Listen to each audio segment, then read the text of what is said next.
Hello everyone, welcome to I exam B. ये है bank B channel जो specially focused है बैंकिंग एग्जाम्स प्रिपरेशन पे। इस वीडियो में हम बात करेंगे एक बहुत इंपॉर्टेंट टॉपिक रीजनिंग का जो है ब्लड रिलेशनशिप, उसके बारे में। शुरू करते हैं video. Friends, I exam B पे SBI PO course, also IBPS PO course available है। लाइकवाइज क्लरिकल कोर्सेज भी अवेलेबल है जहां पे मिलती है आपको ये सारी फैसिलिटीज। इसके अलावा बहुत और फैसिलिटीज आपको मिलती हैं, जैसे कि 1-to-1 सेशन जहां आप फैकल्टीज के साथ खुद बात कर सकते हैं, स्टडी हाइव सेशन जहां पे स्टूडेंट्स आपस में डिस्कस कर सकते हैं। आई एग्जाम बी पे एक्सपीरियंस फैकल्टीज अवेलेबल हैं जिन्होंने खुद वेरियस एग्जाम्स क्रैक किए हुए हैं। Also as a ex bank PO काम किया हुआ है। ऑल्सो RBI में बहुत अच्छे लेवल पे उन्होंने काम किया हुआ है। तो बहुत सारी बैंकिंग एक्सपीरियंस वो आपके साथ शेयर कर सकते हैं। आपको रिटन में as well as interview round GD उस पे भी बहुत सारी गाइडेंस मिलेगी इतने एक्सपीरियंस फैकल्टीज से। तो आज ही विजिट कीजिए हमारी साइट, इनरोल कीजिए और हमारे कोर्सेज को चेकआउट कीजिए। फ्रेंड, ये क्वेश्चन बेस्ड है कोडेड इनइक्वालिटी पे, जो कि हमारे प्रीवियस वीडियो यानी कि पार्ट 1 में एज अ सेल्फ प्रैक्टिस आपको दिया गया था। जल्दी से डिस्कस कर लेते हैं इसका आंसर। बहुत लोगों ने आप में से ऑलरेडी ये सॉल्व किया होगा, तो देखते हैं किस अप्रोच से हम आंसर पे पहुंचते हैं। सबसे पहले हमें जो भी ये कोडेड सिंबल है इन्हें डिकोड करना होगा और इसकी मीनिंग्स अलग से लिखनी होगी। सो फ्रेंड्स, मैंने इन्हें डिकोड कर लिया है और लाइकवाइज यहाँ पे लिख लिया है एक एक कोड सिंबल का मीनिंग। क्वेश्चन पढ़ते हैं। Which of the following symbol should be placed in place of the question mark from left to right in order to complete the given expression in such a manner that they make the expression 15% 16 and $16.18 definitely true। तो आपको ये दिया गया है कि statement, यहाँ पे देखिए क्वेश्चन मार्क प्लेस्ड है, इनके जगह पे कौन से सिंबल्स आपको प्लेस करने चाहिए सो दैट ये जो दो स्टेटमेंट्स हैं ये ट्रू होल्ड करें।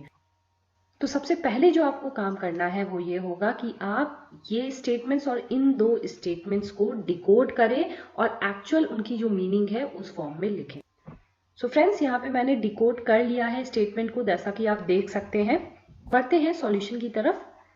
यदि आप पहला कंक्लूजन देखें 15 इज ग्रेटर देन 16, तो यहाँ बात की जा रही है 15 और 16 की। इनके बीच की जो सिंबल्स हैं उनकी डायरेक्शन सेम होनी चाहिए ताकि 15 और 16 के बीच में रिलेशनशिप इस्टेब्लिश हो सके। तो देखिए ग्रेटर देन इक्वल टू, अब 15 इज ग्रेटर देन 16 ऐसा कहा जा रहा है कंक्लूजन में, तो हमारे जो ब्लैंक स्पेस है वहां पे या फिर ग्रेटर देन होगा या फिर इक्वल टू का सिंबल होगा, तभी हम कंक्लूड कर पाएंगे कि 15 इज ग्रेटर देन 16। ये हो गया पहला जो ब्लैंक है उसके बारे में बात। अब बात करते हैं सेकंड कंक्लूजन की। सेकंड में बात की जा रही है 16 और 18 की। तो यहाँ 16 है और यहाँ 18 है। जैसा कि मैंने बताया सिंबल्स की डायरेक्शन सेम होनी चाहिए। 16 इज लेस देन 18, इसका मतलब यहाँ पे हमें लेस देन रखना होगा। देखिए अगर आप यहाँ पे लेस देन इक्वल टू रखते हैं तो जो आपका कंक्लूजन फॉर्म होगा वो हो जाएगा 16 इज लेस देन 18, जो कि हमें नहीं चाहिए, बल्कि 16 इज जस्ट लेस देन 18 चाहिए, ये इक्वल टू नहीं चाहिए यहाँ पे। इसलिए केवल लेस देन का सिंबल यहाँ ब्लैंक स्पेस में आएगा। तो देखिए दोनों ब्लैंक स्पेसेस के लिए हमने देख लिया है कौन कौन से सिंबल्स आने चाहिए। अब इसके दो अप्रोच हैं। या तो आप हर एक जो ऑप्शंस हैं उनको आप डिकोड करें और हर एक सिंबल को यहाँ पे प्लेस करके आंसर चेक करें, जो कि थोड़ा सा लंबा मेथड है। हम यहाँ पे अपनाएंगे एलिमिनेशन मेथड, यानी कि वो ऑप्शंस जो बिल्कुल यहाँ पे सही नहीं बैठेंगे उन्हें हम एलिमिनेट करते जाएंगे। तो सबसे पहले जो काम करना है आपको वो ये है कि इन सारे ऑप्शंस को डिकोड करना है। तो देखिए मैंने सारे सिंबल्स को डिकोड कर लिया है। तो देखिए मैंने सारे ऑप्शंस को डिकोड कर लिया है। अब एक एक करके एलिमिनेट करते हैं इन्हें। अगर आप पहला ऑप्शन देखें तो ये कहता है फर्स्ट जो स्पेस है वहां पे लेस देन और इक्वल टू का साइन होना चाहिए, जो कि बिल्कुल गलत है क्योंकि हमें चाहिए वहां ग्रेटर देन इक्वल टू का साइन, यानी कि ऑप्शन ए रॉन्ग है यहाँ पे। बी की तरफ देखते हैं। अगर बी कहता है फर्स्ट में ग्रेटर देन इक्वल टू का साइन होना चाहिए, जो कि सही है। दूसरे ब्लैंक स्पेस में इक्वल टू का साइन होना चाहिए। जैसा कि मैंने कहा इक्वल टू अगर होगा तो हमारा जो कंक्लूजन फॉर्म होगा वो होगा 16 लेस देन इक्वल टू 18, जो कि रॉन्ग हो जाएगा। इसलिए ऑप्शन नंबर बी भी यहाँ पे गलत होगा। देखते हैं ऑप्शन सी। ये कहता है पहले में इक्वल टू होना चाहिए, जो कि पॉसिबल है बिल्कुल, और दूसरे में लेस देन होना चाहिए। तो देखिए दोनों क्राइटेरिया यहाँ मीट हो रहा है, इसलिए ऑप्शन सी यहाँ पे राइट आंसर होगा। हालांकि हमें ऑप्शन सी मिल चुका है हमारा करेक्ट आंसर, लेकिन हम फिर भी ऑप्शन डी को देखते हैं। ये डी कहता है पहला जो है वो ग्रेटर देन है, जो कि यहाँ पे सही है, और दूसरा जो है वो लेस देन इक्वल टू होगा। तो देखिए लेस देन तो होगा बट इक्वल टू बिल्कुल यहाँ नहीं होगा सिंबल सेकंड स्पेस में, तो ऑप्शन नंबर डी भी गलत है। इस तरह से आप अगर एलिमिनेट करेंगे बहुत इजी हो जाएगा आपके लिए सॉल्व करना क्वेश्चन। यहाँ पे ऑप्शन नंबर सी जो है हमारा वो करेक्ट ऑप्शन है। आई होप बहुत लोगों ने सही आंसर दिया होगा, जिन्हें डाउट था ये वीडियो देख के उनके कॉन्सेप्ट्स क्लियर हो जाएंगे। तो बात करते हैं ब्लड रिलेशन के बारे में। देखिए ब्लड रिलेशंस के जो क्वेश्चन आते हैं उन्हें हम फॉलोइंग कैटेगरीज में डिवाइड कर सकते हैं। पहला होगा बेस्ड ऑन कन्वर्सेशन, जैसे दो लोगों के बीच में बात हो रही है और वो आपस में कुछ ब्लड रिलेशन के बारे में बात कर रहे हैं। दूसरा होता है पजल्स के बेस्ड पे, तो ये बहुत ज्यादा पूछा जाता है आपके एग्जाम्स में। तीसरा आता है कोडेड ब्लड रिलेशनशिप, ये भी देखा गया है, पूछा गया है काफी आपके एग्जाम्स में। तो सेकंड और थर्ड काफी पूछे जाते हैं एग्जाम्स में, लेकिन आपको फर्स्ट के लिए भी प्रिपेयर हो जाना चाहिए, क्योंकि कभी कभी प्रीलिम्स में भी ये पूछ लिया जाता है। अब देखते हैं कुछ बेसिक कॉन्सेप्ट्स ब्लड रिलेशंस के। तो देखिए सबसे पहले ब्लड रिलेशन में जो सबसे ज्यादा इंपॉर्टेंट थिंग है वो है फैमिली ट्री ड्रॉ करना। इसी पे बेस्ड सारे आपके आंसर्स होंगे। तो बहुत बेसिक से कॉन्सेप्ट्स हैं, ये समझने की कोशिश करते हैं किस सिंबल से किस रिलेशनशिप को डिनोट किया जाता है। अगर आपने प्रिपरेशन स्टार्ट कर दी है और आपके कुछ और सिंबल्स हैं जिनसे आप ये रिलेशनशिप डिनोट करते हैं, तो मेरा सजेशन ये है कि आप काइंडली वही फॉलो करें, नए सिंबल्स अभी ना सीखें। ये उनके लिए है जो अभी बिगनर्स हैं और जो अभी प्रिपरेशन स्टार्ट कर रहे हैं।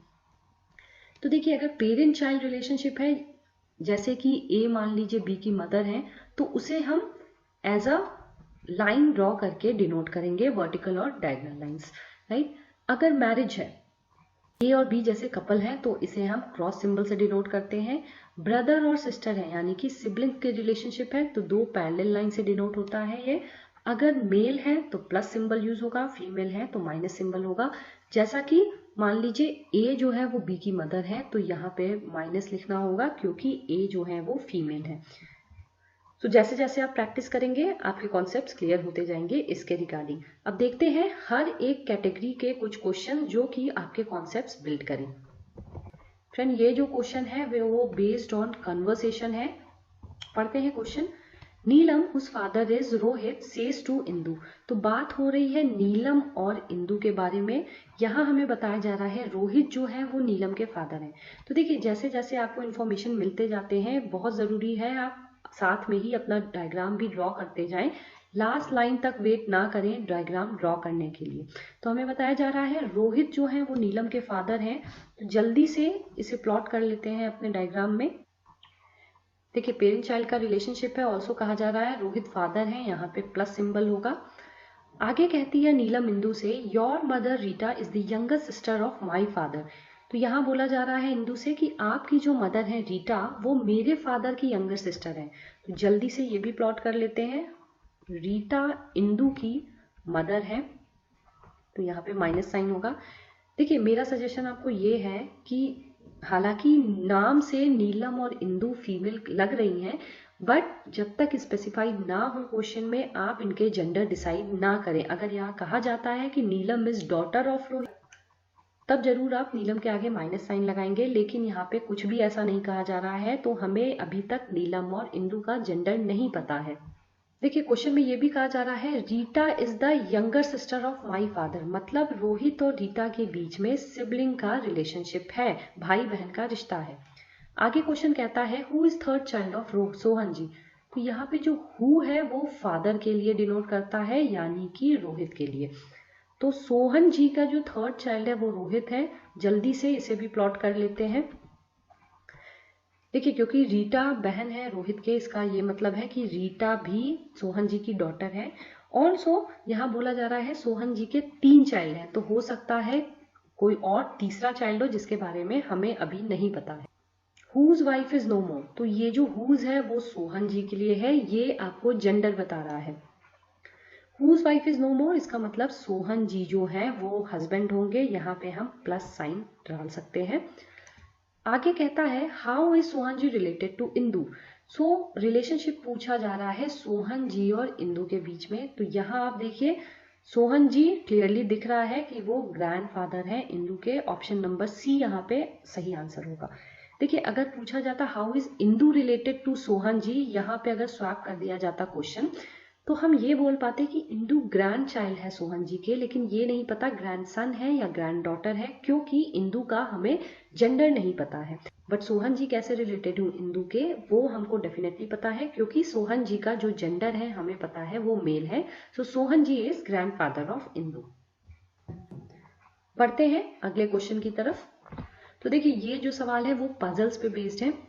फ्रेंड्स मैंने बहुत ज़्यादा सवाल नहीं लिए हैं हर टॉपिक से, क्योंकि वीडियो बहुत लंबा हो जाता है। Just to give you an idea कि आपको किस टाइप के क्वेश्चंस प्रिपेयर करने हैं, ताकि आपका ब्लड रिलेशनशिप का जो टॉपिक है पूरी तरह से कवर हो। इसीलिए मैंने हर एक टॉपिक से एक एक क्वेश्चन सॉल्व किया है यहाँ पे। ये क्वेश्चन बेस्ड ऑन पजल्स है। पढ़ते हैं question. In a family there are 6 members A B C D E and F. A and B are married couple. Okay, so आपको बताया जा रहा है A और B जो है वो मैरिड कपल है। हमें नहीं पता कौन सा मेल है कौन सा फीमेल है। आगे पढ़ते हैं। A being the male member, so बता दिया गया है A मेल है, इसका मतलब B फीमेल होंगी। ये ऑप्शन हो गया है हमारा। आगे पढ़ते हैं। D is the only son of C who is the brother of A। तो हमें ये बताया जा रहा है कि जो C है वो ब्रदर ऑफ A है। ये यहाँ पे जो हु डिनोट है वो C के लिए है, तो हम सिबलिंग रिलेशनशिप एस्टैब्लिश कर सकते हैं। ऑल्सो जेंडर बताया जा रहा है मेल, यहाँ पे प्लस लिख देते हैं। D is the only son of C, तो हमें बताया जा रहा है D जो है वो C का सन है, यानी कि D के आगे प्लस साइन लगेगा। सेकेंड भी डन हो चुका है। थर्ड ऑप्शन देखते हैं। E is the sister of D, मतलब यहाँ पे सिबलिंग की रिलेशनशिप बताई जा रही है, माइनस होगा क्योंकि सिस्टर है। अब देखिए E और D भाई बहन है, इसका मतलब E जो है वो डॉटर है C के। क्वेश्चन कहता है B is the daughter in law of F। तो देखिए B डॉटर इन लॉ तभी हो पाएगी जब F जो है जो या फिर फादर या फिर मदर होंगे A के। हमें अभी जेंडर F का नहीं पता है। आगे क्वेश्चन कहता है हुज हस्बैंड हैज डाइड। सो यहाँ पे जो हुज है वो F के लिए है। सो इसका मतलब ये है कि F जो है वो वाइफ होंगी, फीमेल कैरेक्टर है यहाँ पे। ये इस प्रकार से हमारा पूरा डायग्राम यहाँ पे कंप्लीट हो चुका है। अब देखते हैं क्वेश्चंस को। पहला कहता है how is F related to A। तो देखिए F जो है वो A की मदर है, ऑप्शन नंबर A जो है वो करेक्ट होगा यहाँ पे। सेकेंड क्वेश्चन देखिए who is C to B। तो C देखिए C हमें दिख रहा है कि ब्रदर इन लॉ है B के, क्योंकि उनके भाई की बीवी है B। सो यहाँ पे ऑप्शन नंबर B जो है वो सही हो जाएगा। थर्ड क्वेश्चन देखिए how is E related to C। तो जैसा कि हमने देखा ही है E जो है वो डॉटर है C के, option number B will be correct option है। तो इस प्रकार से अगर आपका फैमिली ट्री सही बना हुआ है तो बहुत इजीली आप सारे क्वेश्चंस आंसर कर सकते हैं। अब यहाँ बात की जा रही है कोडेड ब्लड रिलेशनशिप की। तो ये बहुत ही दो टाइप के हो सकते हैं, फॉरवर्ड एंड बैकवर्ड। ज्यादातर आपसे फॉरवर्ड ही पूछा जाता है, but you should also know the meaning of backward. So forward का मतलब ये है यहाँ पे फर्स्ट पर्सन डिकोडेड फॉर्म में भी फर्स्ट होगा और सेकेंड पर्सन डिकोडेड फॉर्म में भी सेकेंड होगा। जबकि बैकवर्ड टाइप में फर्स्ट पर्सन जो है वो सेकेंड बन जाएगा डिकोडेड फॉर्म में, और सेकेंड पर्सन जो है वो फर्स्ट बन जाएगा डिकोडेड फॉर्म में। ऑल्सो अगर आप अप्रोच कर रहे हैं सॉल्यूशन की तरफ तो आपको कुछ मेथड्स अप्लाई करने हैं। आपको एलिमिनेशन टेक्निक यूज करनी है। पहले तो आप जेंडर चेक करेंगे, उसके बाद जनरेशन गैप चेक करेंगे, और फिर जितने ऑप्शंस आपके पास बचते हैं उसके लिए आप फैमिली ट्री बनाएंगे, ताकि आप ये चेक कर पाए जो आप ऑप्शन मार्क कर रहे हैं वो सही है या नहीं। एक एग्जाम्पल की हेल्प से ये समझने की कोशिश करते हैं। देखिए फ्रेंड्स यहाँ पे चार्ट भी दिया गया है जनरेशन गैप का। अगर फादर मदर है यानी कि A is mother of B, तो यहाँ पे जनरेशन गैप +1 है। अगर सन डॉटर है, मान लीजिए C is the child of B, तो यहाँ पे -1 का है। अगर ब्रदर सिस्टर हस्बैंड वाइफ है यानी कि सेम लेवल पे है, मान लीजिए C जो है सिबलिंग है B के, तो यहाँ पे जनरेशन गैप 0 है। ऑल्सो मान लीजिए E और B कपल्स है, तो यहाँ पे भी जनरेशन गैप 0 है। It's very easy to understand. जैसे हम सॉल्व करेंगे क्वेश्चन, ऑल कॉन्सेप्ट्स आपके क्लियर होंगे। क्वेश्चन कहता है read the following information carefully and answer the questions given below it. तो सबसे पहले, जैसा कि मैंने कहा ही आपसे, सबसे पहले कोडेड ब्लड रिलेशनशिप में आपको डिकोड करना है सिंबल्स का मतलब क्या है। यहाँ पे मैंने डिकोड कर लिया है और मैंने शॉर्ट फॉर्म्स लिखे हैं ताकि आपका टाइम सेव हो। क्वेश्चन आगे करता है which of the following means A is the grandmother of B. तो देखिए, दो अप्रोच है इस प्रॉब्लम को। या फिर आप एक एक करके हर ऑप्शन का फैमिली ट्री बनाएं और फिर चेक करें किसमें ए ग्रैंड मदर है बी की, लेकिन वो बहुत ज्यादा लंबा अप्रोच है, इतना टाइम आपके पास नहीं होगा एग्जाम में। तो हम सेकेंड मेथड जो है, शॉर्टकट मेथड, वो अप्लाई करेंगे यहाँ पे। सेकेंड अप्रोच में आपको एलिमिनेशन मेथड अप्लाई करना है, जहां पे सबसे पहले आपको जेंडर देखना है जिसके बारे में बात की जा रही है। यहाँ पे बात की जा रही है ए की। A is the grandmother of B, मतलब ए को फीमेल होना है। अब आप ये देखेंगे जहां भी ऑप्शंस में आपको फादर का सिंबल मिलता है, यानी कि ए के इमीडिएटली बाद अगर माइनस साइन है, A is the father of someone, वो ऑप्शन बिल्कुल आपको एलिमिनेट कर देना है, क्योंकि वहां पे ग्रैंड मदर की पॉसिबिलिटी ही नहीं है। तो देखिए ऑप्शन नंबर 2 अगर आप देखें ए माइनस बी, तो ये बिल्कुल इनवैलिड होगा, या ये हम ऑप्शन एलिमिनेट कर देंगे। बाकी जितने सिंबल्स हैं उसमें कहीं भी फादर का साइन जो है वो नहीं है, इसलिए हम अगला स्टेप जो है जनरेशन गैप चेक करना, वो यहाँ पे अप्लाई करेंगे। देखिए A plus C means A is the mother of C, generation gap यहाँ 1 हो जाएगा। C is the mother of B, यहाँ पे भी जनरेशन गैप 1 हो जाएगा। टोटल जो है वो 2 होगा। और देखिए एक बात आपको ये भी समझनी है, ए को बी की ग्रैंड मदर होने के लिए जनरेशन गैप जो है वो कितने का होना चाहिए, +1 और +1, यानी कि 2 का होना चाहिए। तो देखिए ऑप्शन नंबर 1 में 2 का ही जनरेशन गैप हो रहा है, इसलिए अभी हम इसको एलिमिनेट नहीं करेंगे। थर्ड में देखिए B is the mother of C, यानी कि यहाँ पे भी +1 हो जाएगा generation gap. C is the father of A, यहाँ पे भी जनरेशन गैप 1 का हो रहा है। यहाँ पे भी जनरेशन गैप जो है टोटल जो है वो 2 का ही हो रहा है, इसीलिए इसको भी एलिमिनेट नहीं कर सकते। चौथा देखिए A क्रॉस C, मतलब A और C सिबलिंग्स है, तो यहाँ जनरेशन गैप 0 होगा। और C is the mother of B, generation gap 1 होगा। टोटल जनरेशन गैप जो है वो 1 होगा, इसलिए हम ऑप्शन नंबर 4 को एलिमिनेट कर सकते हैं। अगर आप थर्ड ऑप्शन देखें तो देखिए A का यहाँ पे हमें जेंडर नहीं बताया गया है, कहा गया है C माइनस A, यानी कि C जो है फादर है A के, लेकिन हमें ये नहीं पता A फीमेल है या मेल है, तो हम ये कंक्लूड नहीं कर पाएंगे कि A is the grand mother. देखिए अगर आप इतनी जल्दी डिसाइड नहीं कर पा रहे हैं तो डेफिनेटली दोनों ऑप्शन के लिए आप फैमिली ट्री बना के फिर डिसाइड कर सकते हैं कौन सा ऑप्शन वैलिड है। थर्ड ऑप्शन जो है वो भी इनवैलिड है। देखिए हमें पता है कि फर्स्ट हो सकता है हमारा आंसर, लेकिन बहुत जरूरी है आप फैमिली ट्री ड्रॉ करके एक बार इसे चेक करें। देखिए A is the mother of C, यहाँ पे generation gap +1, and C is the mother of B। तो देखिए हमें ये पता है कि A का जो जेंडर गैप है B से रिलेटेड वो है टोटल 2। ऑल्सो A की जेंडर पता है कि वो फीमेल है, और अगर आप देखें ध्यान से तो डेफिनेटली हम ये बोल सकते हैं कि A is the grandmother of B, यानी कि after drawing the family tree we are confirm कि ऑप्शन नंबर 1 जो है हमारा करेक्ट ऑप्शन है।